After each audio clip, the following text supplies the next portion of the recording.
there is a solution for every single problem that you have in your business. There is a solution.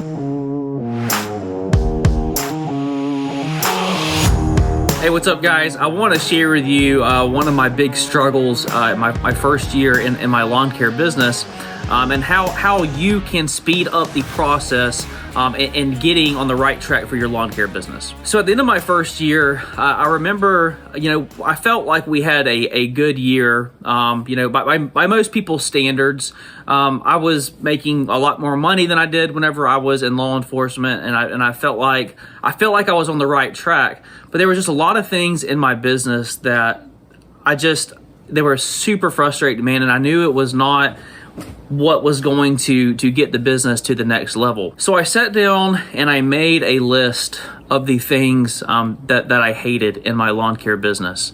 And the things that were irritating to me are probably many of the things that are irritating to you, or you may have things that are different. But I want to share with you a few of those things. Number one was clients who were slow payers or no payers. Like the people who either just stiffed me on money, or the client who I just had to constantly reach out to, to get paid. And you feel like a nag, but you've been completing service, for this client, for 2 or 3 months, and you're still waiting to get paid, and that was just very, very frustrating for me. So that was literally the first thing that I wrote down. The second thing that I wrote down was I was tired of getting rained out because I had my schedule set up Monday, Tuesday, Wednesday, Thursday, and Friday.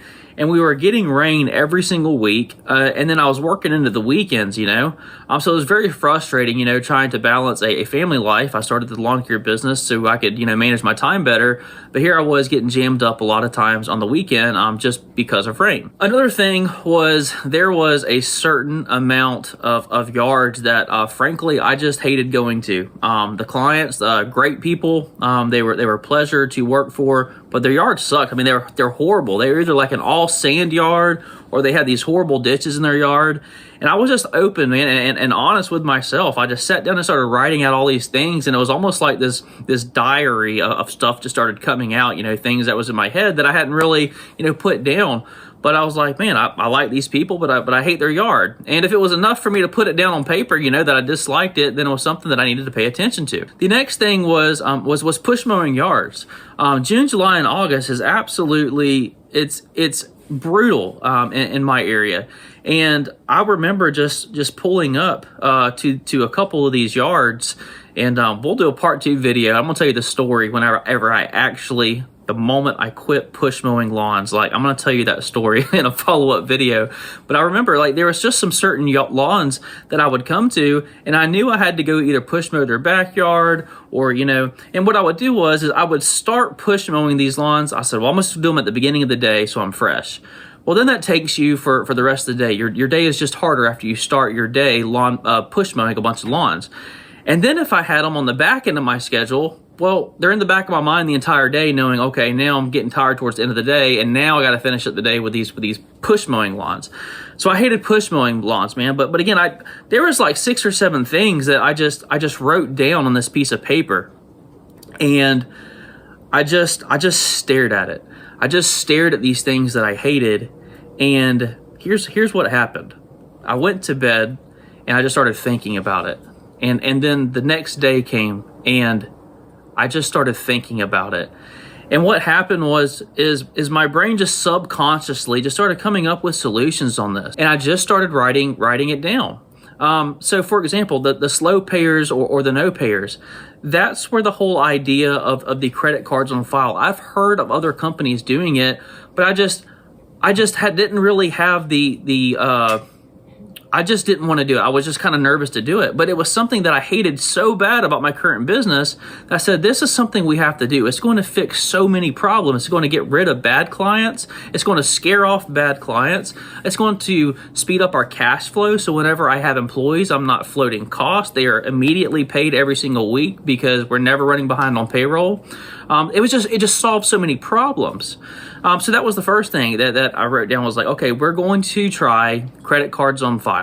The next thing with the yards getting rained out, I said, well, what would it look like if we just piled up all of our days on Monday, Tuesday, Wednesday, and Thursday, and then left Fridays open specifically for rainouts. Like, who does that? Is that even a thing, And I was really proud of myself, man, because once I implemented that the following year, it was like all of a sudden, wow, our daily revenue per day went way up. So we're more productive during the day. I'm able to manage rainouts and not work on the weekends now. And the added benefit is I have this extra day available for special projects for mulch and hedge trimming and stuff. The clients that I wrote down that I hated their yards, I raised the prices up so high that it either caused them to drop service, or I raised it up so high and they approved it that I was happy to go there and cut their sandy, nasty yard, But the following year, I just ended up dropping all the clients that I did not enjoy doing their lawn.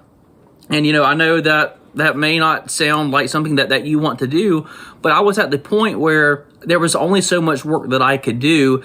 And if my schedule was maxed out, then I have to be able to make room for new and better clients. And I'm going to get rid of the lawns that I don't want to do. And you have to continue to make a room in your schedule for new clients. But had I not wrote down a solution and told myself, this is something I'm going to do because it's the right thing for my business, none of that stuff would have got done. The push mowing yard situation, man, I remember the moment that I threw that push mower in the trash can. Like, it was just this like epiphany moment. Like, I'm done push mowing yards. We're not doing that anymore. And the reason I tell you all this is because right now is the perfect time to sit down and plan. And you don't have to overthink this stuff, man. I would just encourage you to sit down and there's things in your business. There's things still in my business right now that I dislike about my business. And what I do is I sit down and I will write them out, and I will just let my brain go to work over the next few days. And there is a solution for every single problem that you have in your business.